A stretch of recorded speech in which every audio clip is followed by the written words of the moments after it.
A kú déédé àsìkò yìí. Kókó inú ìwé ìròyìn la mú wá fún yín láti inú àwọn ìwé ìròyìn ilé wa. Orúkọ tèmi ni Ọmọgbémisọ́lá ọmọ Alọ́gọ̀madẹ̀. Ènìyàn mẹ́ta ni a gbọ́ wípé ó farapa nígbà tí ilé àkọ́kù kan dà wó ní ojúnà Òkìtìn ní Ada George, ìlú Port Harcourt ní òwúrọ̀ òní Ọjọ́bọ̀. Ohun tí a gbọ́ ni wípé lára àwọn òṣìṣẹ́ ilé ọ̀hún ni wọ́n há sínú ilé nígbà tí ó bì wó. Ará àdúgbò kan tí ó pe orúkọ ara rẹ̀ ní Tóyè sọ wípé ó kù díẹ̀ kí ilẹ̀ mọ́ ni àwọn gbọ́ bí ariwo bí ilé náà ṣe dà wó tí ẹ̀rù sì bà wọ́n.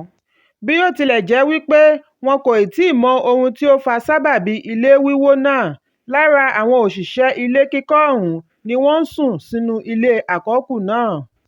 Ó ní àwọn mẹ́ta tí wọ́n gbé dìgbàdìgbà lọ sí ilé ìwòsàn ṣì wà láàyè. Ẹ̀kúnrẹ́rẹ́ ìròyìn yìí wà nínú ìwé ìròyìn Punch tó jáde lónìí.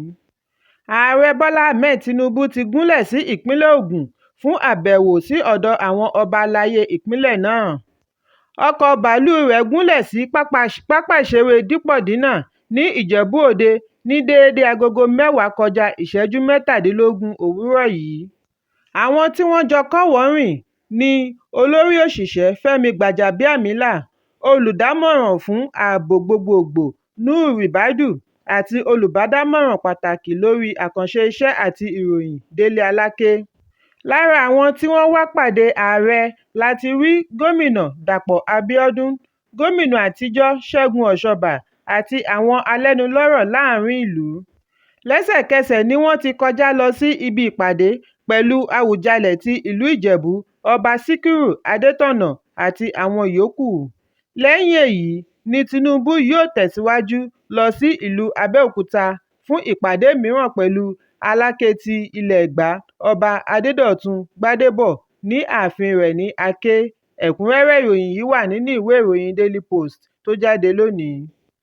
Anita Brown, arábìnrin tí ó fi orílẹ̀-èdè United States ṣebùgbé, tí a gbọ́ wípé ó ṣe àfisùn wípé ìlúmọ̀ọ́ká òǹkọrin David Adeleke tí gbogbo ènìyàn mọ̀ sí Davido ni ó fún òun lóyún.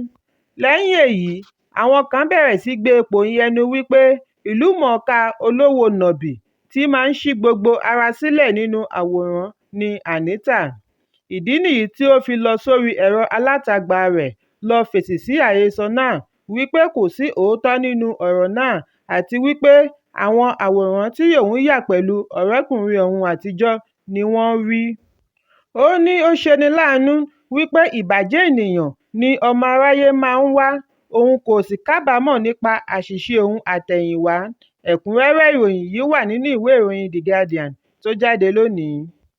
Kọmíṣánná ọlọ́pàá fún ìpínlẹ̀ Imo, Mohammed Ahmed Bade, ti sọ wípé ọlọ́pàá tí wọ́n fi ẹ̀sùn kàn wípé ó fi ọgbọ́n àlùmọ̀kọ́rọ́yí gba owó tí iye rẹ̀ tó $350,000 (350,000 naira) lọ́wọ́ ará àdúgbò kan ni ó ti wà ní àtìmọ́lé tí ó sì ń jẹ́jọ́. Kọmíṣánná tẹ̀síwájú wípé bẹ̀rẹ̀ láti oṣù Kejìlá ọdún tí ó kọjá, òun ti bu ọwọ́ lu ìwé gbélé fún ọlọ́pàá 8 fún oríṣiríṣi ẹ̀sùn nígbà tí àwọn 20 mìíràn ń jẹ́jọ́ lọ́wọ́. Lórí ètò kan tí wọ́n pe àkọlé rẹ̀ ní People's Assembly lórí ẹ̀rọ asọ̀rọ̀mágbèsì ní ìlú Owerri ni agbẹnusọ fún ikọ̀ ọlọ́pàá Henry Okoye ti fèsì sí ìbéèrè nígbà tí ó dáhùn wípé kọmíṣánná pàṣẹ jíjáwé gbélé àti ẹjọ́ jíjẹ́ fún àwọn wọ̀nyí. Ó ní bákan náà ni wọ́n fi ọwọ́ ṣìkún òfin mú àwọn ọ̀daràn tí iye wọn tó 100 fún oríṣiríṣi ẹ̀sùn bíi ìfipábánilò, olè jíjà, ìṣekúpani àti bẹ́ẹ̀ bẹ́ẹ̀ lọ.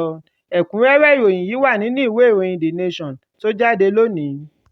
Gbajúgbajà òṣèré onítìátà Sidikat Odùkanwí tí gbogbo ènìyàn mọ̀ sí Ìyábọ̀ Òkò ti di olóògbé.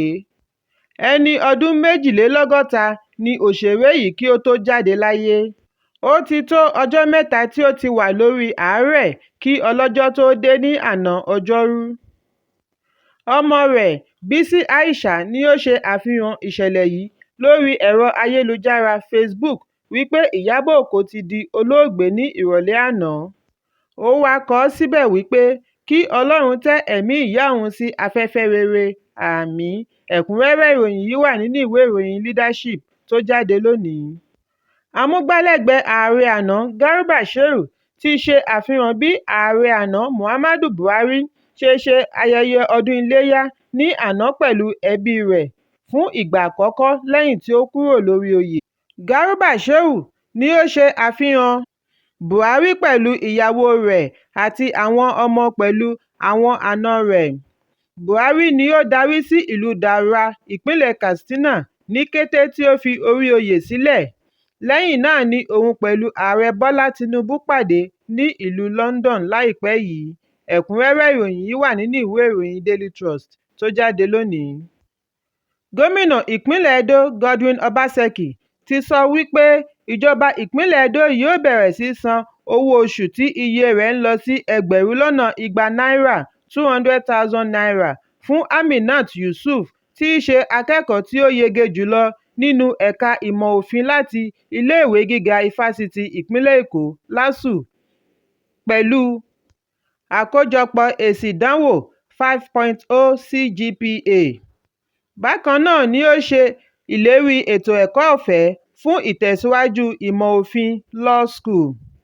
Gómìnà náà tí olórí iṣẹ́ Anthony Okungbowa ṣe aṣojú fún ni ó sọ wípé àwọn àǹfààní mìíràn ni wọ́n ti bu ọwọ́ lù fún akẹ́kọ̀ọ́ tó ṣàṣeyege ọ̀hún. Lára rẹ̀ ni iṣẹ́ tí ó ń dúró dè é lẹ́yìn ìmọ̀ òfin.